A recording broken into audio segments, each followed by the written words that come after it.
O que é interessante notar ali pela modelagem? Que ele diz que a melhora da avaliação do Lula ali no começo do mandato, né, foi maior do que o modelo sugeria, levando em consideração todas essas variáveis.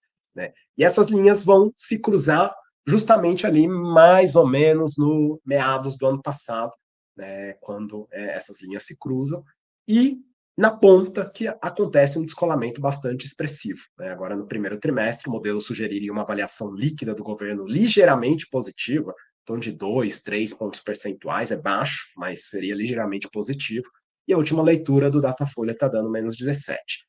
Pode ser que no futuro a gente coloque uma dummy pix aqui, né? A gente não tem ainda como saber, enfim, né? Mas esse é o resultado do modelo. E agora, naturalmente, já caminhando aí para o final da minha apresentação, vamos olhar um pouco para frente, né? O que é que esse modelo projeta para avaliação do governo daqui até o final do ano que vem. Levei em consideração, né, para aquelas variáveis explicativas, cenários de consenso, quando disponível, e depois algumas premissas adicionais.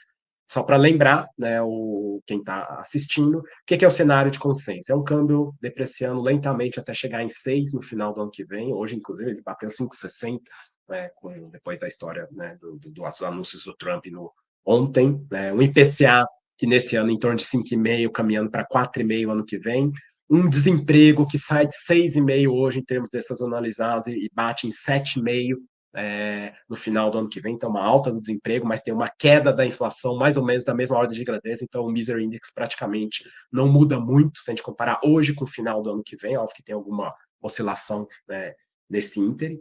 O crescimento do PIB desacelera para menos de 2% ano que vem, segundo o cenário de consenso. Né, e a cesta básica tem uma modelagem, né, que relaciona ela com alguns preços, o próprio IPCA, enfim. E aí o que acontece com essa base? Ela recua um pouco agora no curto prazo, né? Ela atinge realmente um valor muito alto, né? Agora no final do ano passado, mas depois ela segue relativamente estabilizada em termos reais, né? Daqui até o final do ano que vem.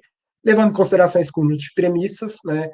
O modelo projeta até uma alta, né, importante da avaliação do governo aqui no final deste ano, mas depois cai de novo, né, e se aproxima de zero, né, ali ao longo do ano que vem, fica mais ou menos no 0 a 0. Né. Para concluir, eu preparei esse último gráfico em que eu apresento, né, qual que era a avaliação líquida do governo federal em terceiros trimestres de anos eleitorais, de anos de eleições gerais, né, só para a gente ter uma ideia, né, em relação ao passado, né, que o modelo está sinalizando em termos, de, por exemplo, de chance de reeleição do atual presidente.